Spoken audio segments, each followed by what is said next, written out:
Line ಟಿವಿಯ top ನ್ಯೂಸ್ಗೆ ಸ್ವಾಗತ. ನಾನು ಬಸವರಾಜ್. ಆರಂಭದಲ್ಲಿ ಎರಡನೇ ದಿನವೂ ಕೂಡ ಜಾತಿ ಗಣತಿ ಸರ್ವರ್ ಕೈಕೊಟ್ಟ ಕಾರಣಕ್ಕೆ ತುಂಬ ನಿಧಾನಗತಿಯಲ್ಲಿ ನಡೀತಿರುವಂಥದ್ದು. ಸರ್ವರ್ ಸಮಸ್ಯೆಯಲ್ಲಿ ಸಿಲುಕಿರುವಂತಹ ಶಿಕ್ಷಕರು ಏನು ಒದ್ದಾಡ್ತಿದ್ದಾರೆ.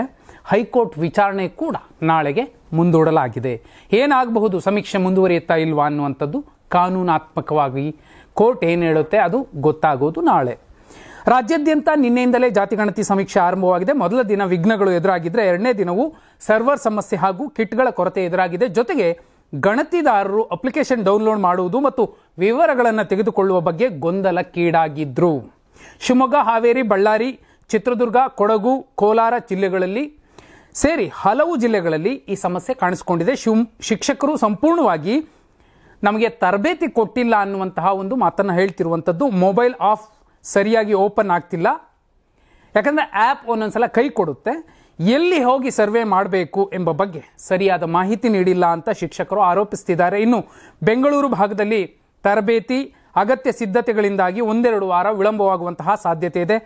ಇದರ ಮಧ್ಯೆ ಸರ್ಕಾರ ಜಾತಿ ಗಣತಿ ಪ್ರಶ್ನಿಸಿ ಅಖಿಲ ಕರ್ನಾಟಕ ಬ್ರಾಹ್ಮಣ ಮಹಾಸಭಾ ಮತ್ತು ಅಖಿಲ ಭಾರತ ವೀರಶೈವ ಮಹಾಸಭಾ ರಾಜ್ಯ ಒಕ್ಕಲಿಗರ ಸಂಘ ಹೈಕೋರ್ಟ್ ಮೆಟ್ಟಿಲೇರಿತ್ತು.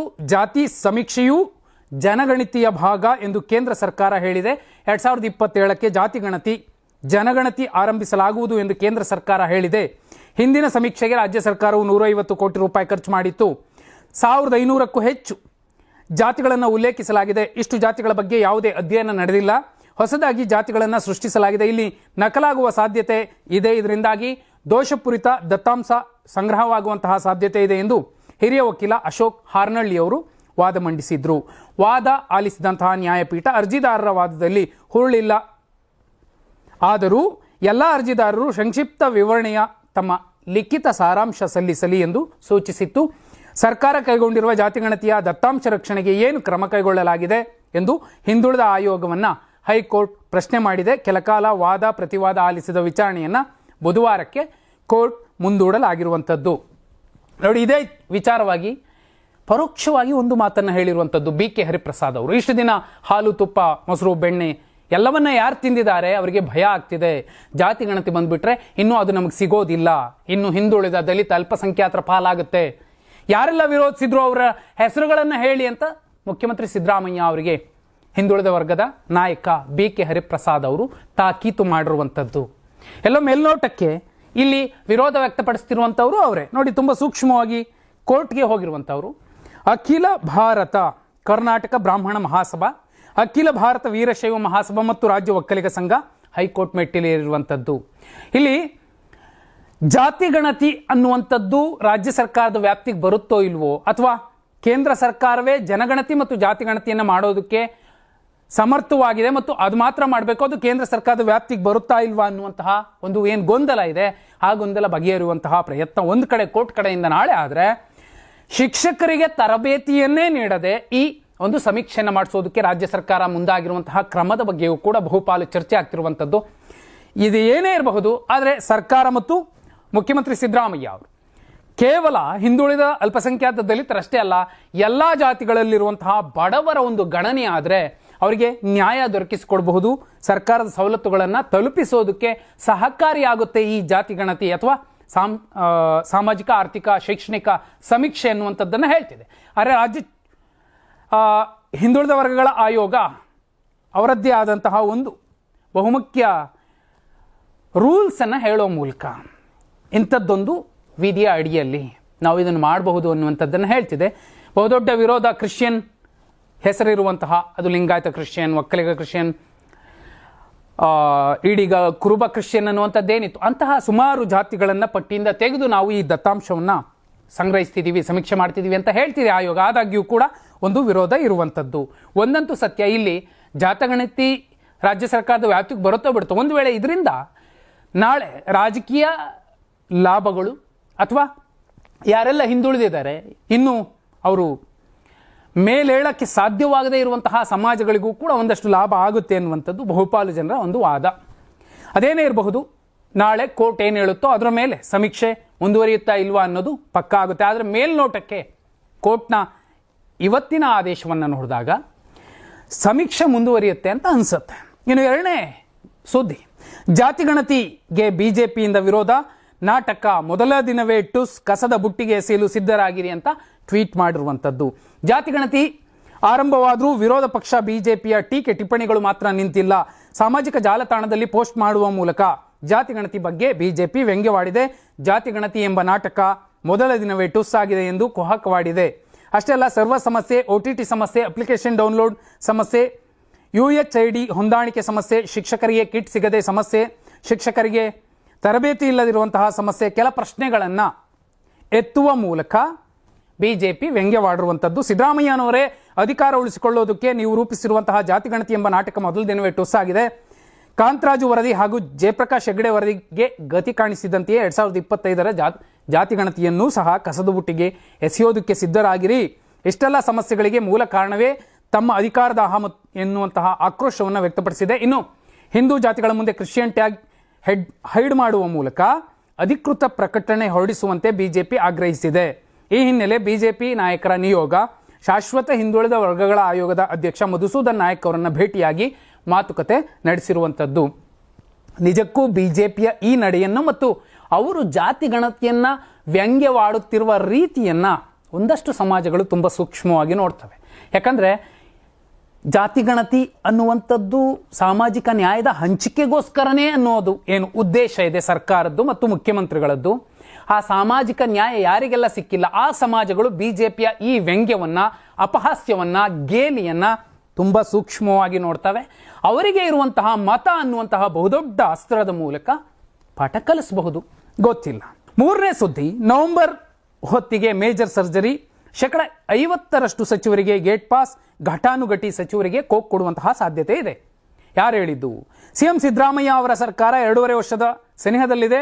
ನವೆಂಬರ್ ತಿಂಗಳು ಹತ್ತಿರವಾಗುತ್ತಿದ್ದಂತೆ ಕ್ಯಾಬಿನೆಟ್ನಲ್ಲಿ ಸ್ಥಾನ ಪಡೆದುಕೊಳ್ಳಬೇಕೆಂಬ ಕೆಲ ನಾಯಕರ ಲಾಬಿ ಜೋರಾಗಿ ನಡೆತಿರುವಂಥದ್ದು. ಮತ್ತೊಂದೆಡೆ ಸಚಿವ ಸ್ಥಾನ ಉಳಿಸಿಕೊಳ್ಳಲು ಸಚಿವರು ಹರಸಾಹಸ ಪಡ್ತಿದ್ದಾರೆ. ಇದೇ ವೇಳೆ MLC ಸಲೀಂ ಅಹಮದ್ ಅವರು ಹೊಸದೊಂದು ಬಾಂಬನ್ನು ಸಿಡಿಸಿರುವಂಥದ್ದು. ಯಾಕಂದರೆ ನವೆಂಬರ್ ಹೊತ್ತಿಗೆ ಸಿದ್ದರಾಮಯ್ಯ ಅವರ ಸರ್ಕಾರ ಬಂದು 2.5 ವರ್ಷ ಆಗುತ್ತೆ. ನಾವು ಹೈಕಮಾಂಡ್ ಹತ್ರ ಕೂಡ ಹೇಳಿದ್ದೀವಿ, ಸುಮಾರು 50% ಸಚಿವರಿಗೆ ಗೇಟ್ ಪಾಸ್ ಕೊಟ್ಟು ಹೊಸಬರಿಗೆ ಅವಕಾಶ ಮಾಡಿಕೊಡಿ. ಯಾವೆಲ್ಲ ಪ್ರದೇಶಗಳಿಗೆ, ಸಮುದಾಯಗಳಿಗೆ ಅನ್ಯಾಯ ಆಗಿದೆ ಸಚಿವ ಸ್ಥಾನಮಾನ ಕೊಡುವಲ್ಲಿ ಅವರಿಗೆ ಆ ಅವಕಾಶವನ್ನು ತುಂಬಿ ಅನ್ನೋದನ್ನ ಹೇಳಿದ್ದೀವಿ ಅಂತ ಹೇಳಿದ್ದಾರೆ. ಯಾಕಂದರೆ ಹೈಕಮಾಂಡ್ ವರಿಷ್ಠರು ರಿಪೋರ್ಟ್ ಕಾರ್ಡ್ ಹಿಡಿದು ಸಚಿವರೊಂದಿಗೆ ಮುಖಾಮುಖಿ ಮೀಟಿಂಗ್ ಮಾಡಿದ್ದಾರೆ. ಹಿಂದಿನ 2 ವರ್ಷಗಳ ಕಾರ್ಯವೈಖರಿ ಬಗ್ಗೆ ನೇರ ಪ್ರಶ್ನೆಗಳನ್ನು ಎತ್ತಿರುವಂಥದ್ದು. ಮತ್ತೆ ಇದೇ ಮಾನದಂಡವನ್ನು ಇಟ್ಕೊಂಡು ಸಚಿವ ಸಂಪುಟ ಪುನರ್ರಚನೆ ಆಗತ್ತೆ ಅನ್ನುವಂಥದ್ದನ್ನು ಹೇಳ್ತಿರುವಂಥದ್ದು. ಮೇಲ್ನೋಟಕ್ಕೆ ರಹೀಂ ಖಾನ್, ಲಕ್ಷ್ಮೀ ಹೆಬ್ಬಾಳ್ಕರ್ ಜೊತೆಯಲ್ಲಿ ಸುಧಾಕರ್, ಇಬ್ಬರು ಸುಧಾಕರ್, ಡಿ ಸುಧಾಕರ್ ಮತ್ತು MC ಸುಧಾಕರ್ ಸೇರಿದಂತೆ 8 ಸಚಿವರಿಗೆ ಈ ಸಲ ಕೋಕ್ ಕೊಡಬಹುದು ಅನ್ನುವಂಥದ್ದು. ಆ ಜಾಗಗಳಿಗೆ ಮಧು ಬಂಗಾರಪ್ಪ ಅವರಿಗೂ ಚಾನ್ಸಸ್ ಇರುತ್ತೆ. BK ಹರಿಪ್ರಸಾದ್ ಸೇರಿದಂತೆ ಹೊಸಬರಿಗೆ ಒಂದಷ್ಟು ಜನಕ್ಕೆ ಅವಕಾಶಗಳನ್ನು ಕಲ್ಪಿಸಿ ಕೊಡ್ತಾರೆ ಅನ್ನುವಂಥದ್ದು ಚರ್ಚೆ. ಯಾರ್ಯಾರೆಲ್ಲ ಬರ್ತಾರೋ ನೋಡಬೇಕಾಗತ್ತೆ. 4ನೇ ಸುದ್ದಿ, ರಾಜ್ಯದಲ್ಲಿ ರಸ್ತೆ ಗುಂಡಿ ವಾರ್, PM ಮನೆ ಎದುರು ಗುಂಡಿಗಳಿವೆ. ಬಿಜೆಪಿಗೆ ಟಾಂಗ್ ಕೊಟ್ಟಂತಹ ಉಪಮುಖ್ಯಮಂತ್ರಿ KPCC ಅಧ್ಯಕ್ಷ DK ಶಿವಕುಮಾರ್ ಅವರು.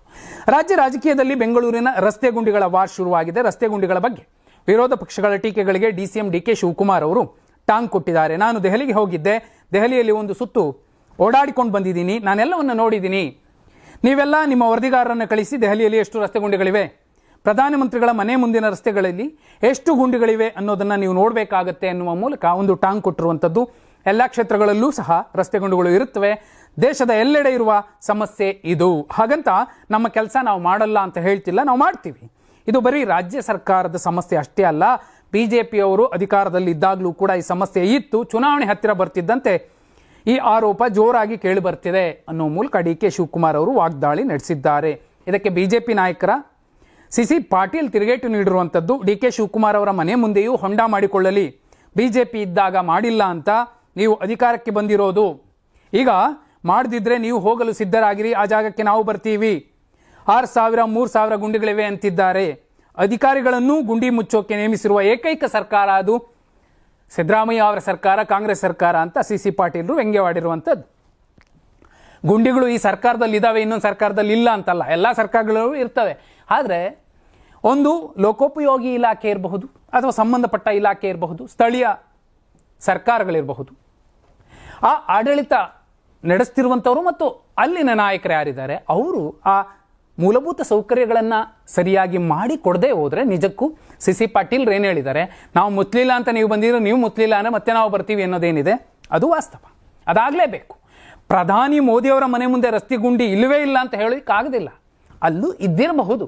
ಆದರೆ ಎಲ್ಲ ಕಡೆ ಕೂಡ ಮೂಲಭೂತ ಸೌಕರ್ಯಗಳನ್ನು ಒದಗಿಸಿಕೊಡೋಕ್ಕಾಗಲಿಲ್ಲ ಅಂದರೆ ಆ ಸರ್ಕಾರಗಳು ಯಾಕೆ ಬೇಕು? ಅದು ಬಿಜೆಪಿ ಇರಲಿ, ಕಾಂಗ್ರೆಸ್ ಇರಲಿ, JDS ಇರಲಿ, ಆ ಕೆಲಸ ಆಗಬೇಕು.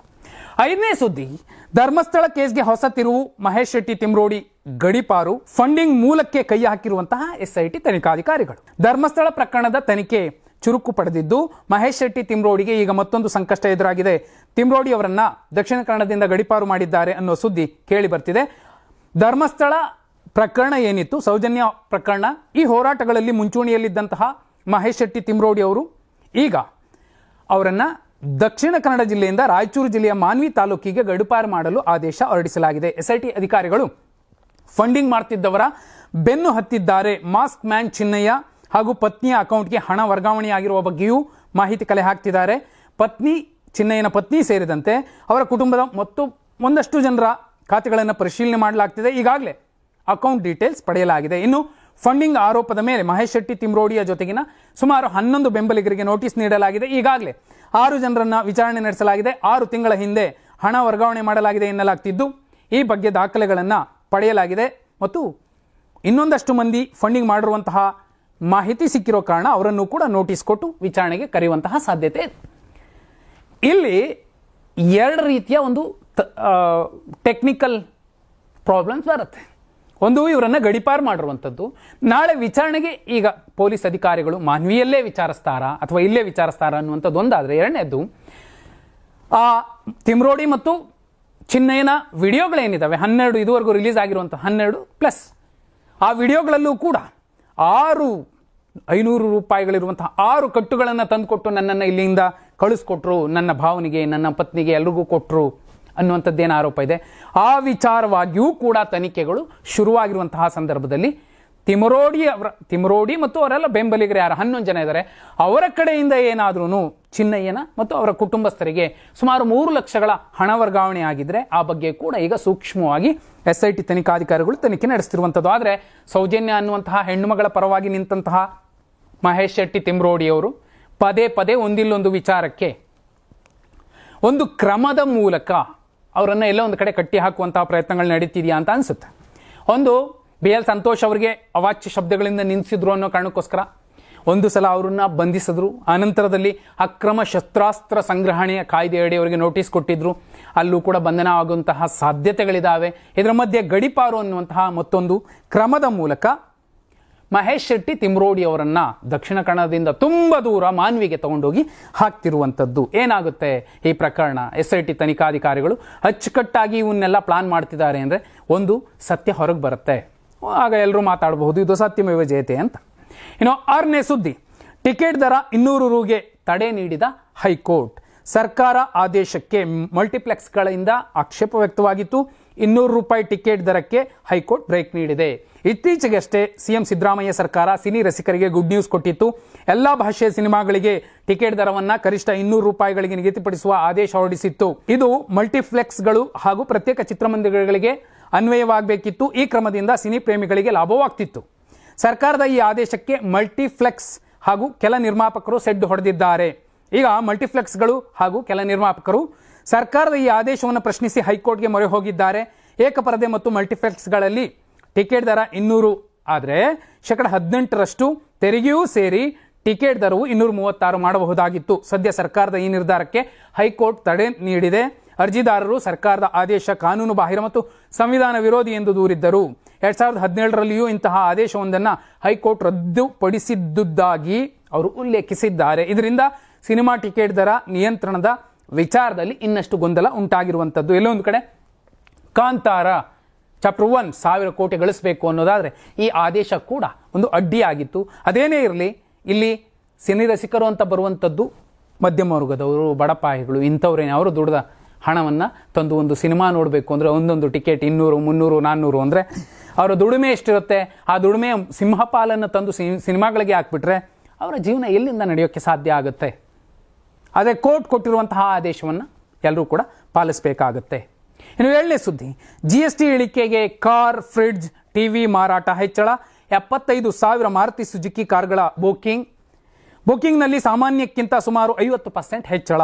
ನವರಾತ್ರಿ ಮೊದಲ ದಿನದಿಂದಲೇ ಕೇಂದ್ರ ಸರ್ಕಾರ ಜಾರಿ ಮಾಡಿದ GST ದರ ಇಳಿಕೆಯ ಪರಿಣಾಮವಾಗಿ ದೇಶಾದ್ಯಂತ ಖರೀದಿ ಜ್ವರ ಹೇರಿಕೆಯಾಗಿದೆ.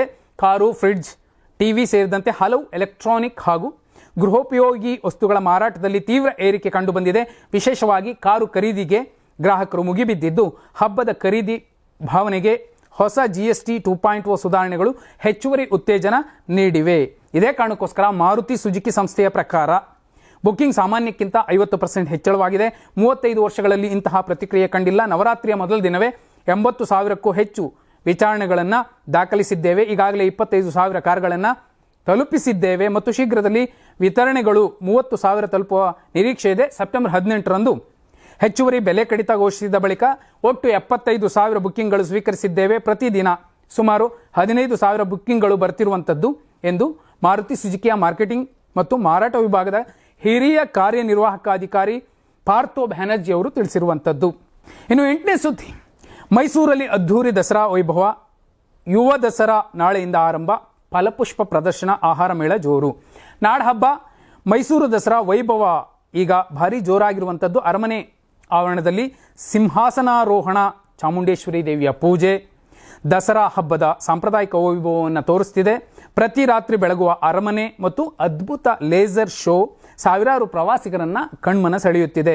ಇಂದು ವಿಶೇಷವಾಗಿ ಅರಮನೆ ಮುಂಭಾಗದಲ್ಲಿ ಮಹಿಳಾ ಮತ್ತು ಮಕ್ಕಳ ದಸರಾ ಆಚರಿಸಲಾಯಿತು. ಅರಮನೆ ಮುಂಭಾಗದಲ್ಲಿ ರಂಗೋಲಿ ಸ್ಪರ್ಧೆಯನ್ನು ಕೂಡ ಏರ್ಪಡಿಸಲಾಗಿತ್ತು.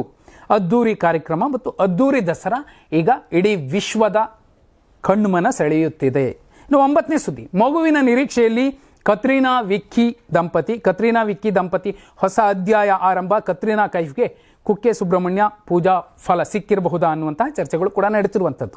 ಬಾಲಿವುಡ್ ಸ್ಟಾರ್ ನಟಿ ಕತ್ರೀನಾ ಕೈಫ್ ಹಾಗೂ ನಟ ವಿಕ್ಕಿ ಕೌಶಲ್ 2021ರಲ್ಲಿ ವಿವಾಹವಾಗಿದ್ದರು. ಕತ್ರೀನಾ ಕೈಫ್ ವಿಕ್ಕಿ ಕೌಶಲ್ಗಿಂತಲೂ 7 ವರ್ಷ ದೊಡ್ಡವರು.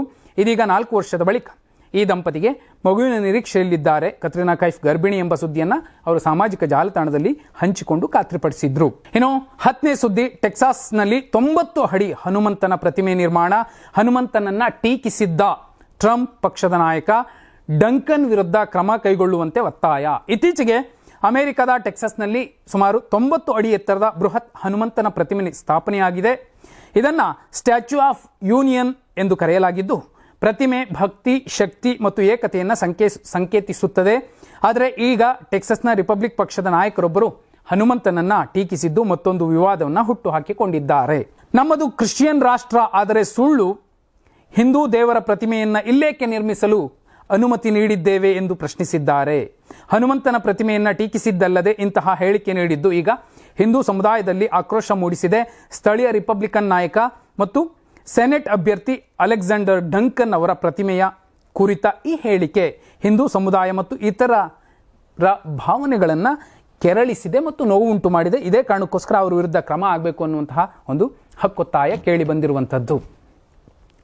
ಎಲ್ಲೇ ಇರಬಹುದು, ಯಾರೇ ಇರಬಹುದು, ಒಂದು ಧರ್ಮ ಇನ್ನೊಂದು ಧರ್ಮ, ಆ ಧರ್ಮಗಳ ಆಚರಣೆಗಳನ್ನು ಮತ್ತು ಆ ಧರ್ಮದ ಧಾರ್ಮಿಕ ನಾಯಕರಿರಬಹುದು, ದೈವಗಳಿರಬಹುದು, ಅಂತಹ ದೈವಗಳನ್ನು ಈ ರೀತಿ ವ್ಯಂಗ್ಯವಾಗಿ ಹೇಳಿದ್ರೆ ಅಥವಾ ಗೇಲಿ ಮಾಡಿದ್ರೆ ಅಂಥವ್ರ ವಿರುದ್ಧ ಕ್ರಮ ಕೈಗೊಳ್ಳಲೇಬೇಕಾಗತ್ತೆ.